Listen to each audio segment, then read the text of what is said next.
आसंता काली विशेष तो ये जो अघोषित विद्युत काट आउ स्मार्ट मीटर उपरे आमे आसंता काली टाटा पावर ऑफिस घेराव करूँ विजु जनता दल तरफ घेराव कर सारा राज्य रे विशेष तो जयपुर अंचल रे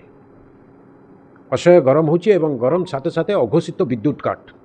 एथिरे व्यवसायी ठारू आरंभ करी साधारण जनता छात्र छात्री रोगी बुढ़ा बुढ़ी जो माने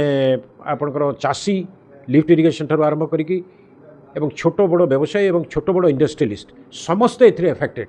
घंटा घंटा धरिकी पावर कट होची एवं ग्रामांचल रे दिन दिन धरिकी पावर कट होगी रोची आमर जो न्याज्य अधिकार रही आमे जेहेतु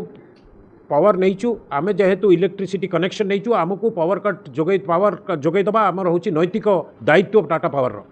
किंतु संस्कार टाटा पावर करिवो एक कथा आशा रखिक सरकार टाटा पावर को इलेक्ट्रिसिटी सप्लाई जोगाण व्यवस्था आरंभ करते किंतु आज देखा जाउची जे टाटा पावर संस्कार ना रे साधारण जनता को लूट करुच्ची एवं अघोषित विद्युत काट करी साधारण जीवन को दुर्विषह कर देइछि ता साथे साथे स्मार्ट मीटर जरिया रे जो अघोषित जो बड़ी भाव में लूट करा जाउछि स्मार्ट मीटर ना रे आपन देखिए गोटे गोटे स्मार्ट मीटर गोटे गोटे घर जो 200 टंका बिल आसूला आज से 600 800 1000 टंका बिल आसूछि